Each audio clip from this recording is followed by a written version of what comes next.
Hey class, so in this unit, as we learn about the Renaissance, we learn that it began in Italy around the 14th century. The Renaissance literally means rebirth, and we see this revival of the classics, Greek and Roman writings and ideas. We learned about famous artists like Leonardo da Vinci and Michelangelo, and we also learned about big influential families like the Medici and the Borgia. Well, in this video, in this PowerPoint, we are going to be looking at the spread of the Renaissance northward. And as we do this, you are going to want to follow along with the corresponding Google Doc and answer the questions along the way as best and as thoroughly as you can in complete sentences. So, like I mentioned earlier, the Renaissance began in Italy, but as with most civilizations and most spreading of culture, with the expansion of trade and with the growth of cities, we see that the ideas of the Renaissance and various cultural aspects of the Renaissance spread across Europe with a growing wealthy merchant class that was very eager to support artists, or, in other words, to act as patrons. Now, monarchs or singular rulers over unified governments, such as of England and France, they played a big role in supporting the arts, in acting as patrons for various artists. Because doing so and making great strides in artistic achievements was viewed as a source of national pride. So they saw this as something very specific to their kingdom, their nation, their country to be proud of and to display for all to see and to brag about. One such monarch was Queen Elizabeth I of England. Now, during the Elizabethan age, which was the time period during which she ruled from 1558 to 1603, she herself was an educated woman in the higher classes who wrote poetry and was a patron of the arts, supporting people like Shakespeare. Now, during the time of the Renaissance in the late 1400s, there was political unrest and war in Italy that led to many artists fleeing northward towards Northern Europe, where they brought with them their ideas and styles from the Italian Renaissance. This in turn ended up influencing and intermingling with Northern European artists with their ideas and their styles as well. So now the first question that we encounter in this presentation is, how did Northern European monarchs encourage the Renaissance? You can take some time to look back at previous slides and pause to write down your response to this question. In the meantime, we are going to move on. Now, moving on, Northern Renaissance artists and writers and Italian Renaissance artists and writers were both similar in that there was an exchange of various humanist ideas and there was a rebirth of art and culture. But there were some significant differences between the two. One difference was that in the Northern Renaissance, scholars didn't study the classics, the Greek and Roman literature, as the Italians did. Additionally, Northern Renaissance painters also painted much more detailed depiction of everyday life as opposed to Greek and Roman mythology or using ancient art as inspiration. With the spread of the Renaissance, we also see major advances in science and technology. You can thank the Renaissance scholars for bringing about the use of letters to represent numbers in algebraic equations and for a variety of theories about the universe and the earth.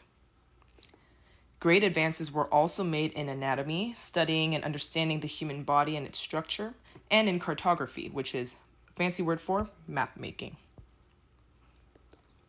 Perhaps one of the biggest advances in technology during the Renaissance was the development of the printing press by Johann Gutenberg. He invented the printing press known as the movable type printing press and used this to print the Bible in 1455. This printing press was so revolutionary because it allowed for the printing of numerous copies more quickly and easily than handwriting copies. It made printed written work more widely available and accessible to common people. So that's a picture down there of movable type. You move and arrange these letters as you want. You put the ink on it, and then you press the paper over it. In this picture here, we see the way that people were able to copy books prior to the printing press. In the past, handwriting a copy of a single book would take about 5 months, but of course, this is also depending on the length of the book. But with the printing press, we could then produce 500 books in that same amount of time, and with less hand cramps and less pain at the end of it. As mentioned earlier, the printing press allowed for books to become more widespread and cheap, which also encouraged people to learn to read and further allow the ideas of the Renaissance to circulate and spread throughout Europe.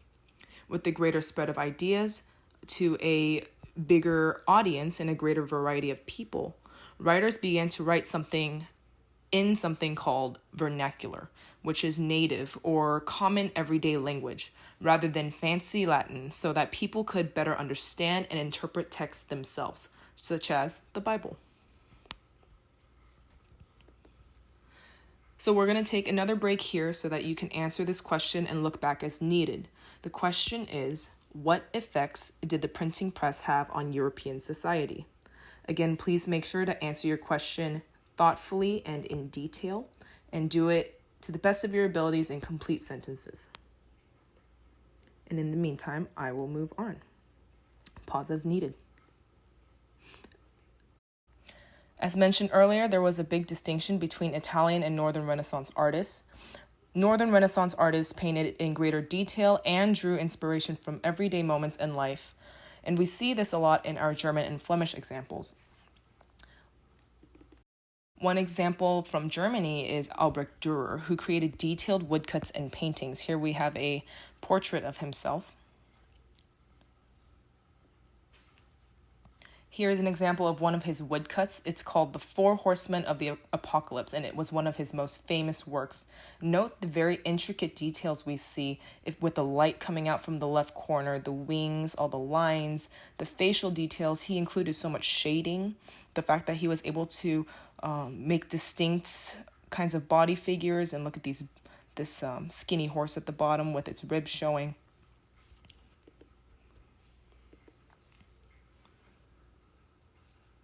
Jan van Eyck was another such painter of the Northern Renaissance. He was a Flemish painter whose work contained very tiny, minute details. Here is one of his most famous works, and see if you can catch any of the small details in this painting, called the Arnolfini Portrait. If you look closely into the background of the painting, you can see light reflecting off of the dangling beads on the left. There is a mirror with very intricate details. If you look at these little circles, you might notice that there are perhaps biblical stories being portrayed in each one of them. Here you can maybe see the crucifixion happening with Jesus. And if you look at the mirror itself and the reflection, you can see the two people that were the main subjects of the painting. You see the scene from the window, and you also even see two people in the doorway who may have been the painter. So we can see whose perspective this painting is being done from, as well as the colors that these people are wearing.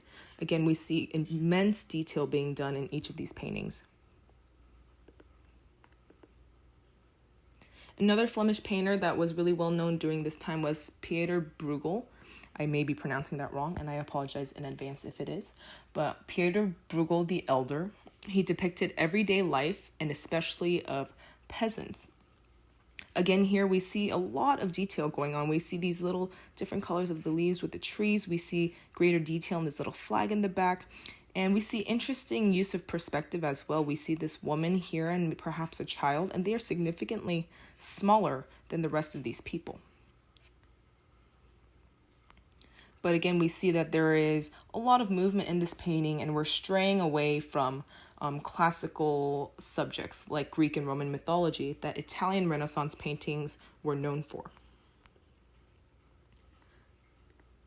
Perhaps one of the most famous writers to come out of the Northern Renaissance that still holds great significance today was William Shakespeare.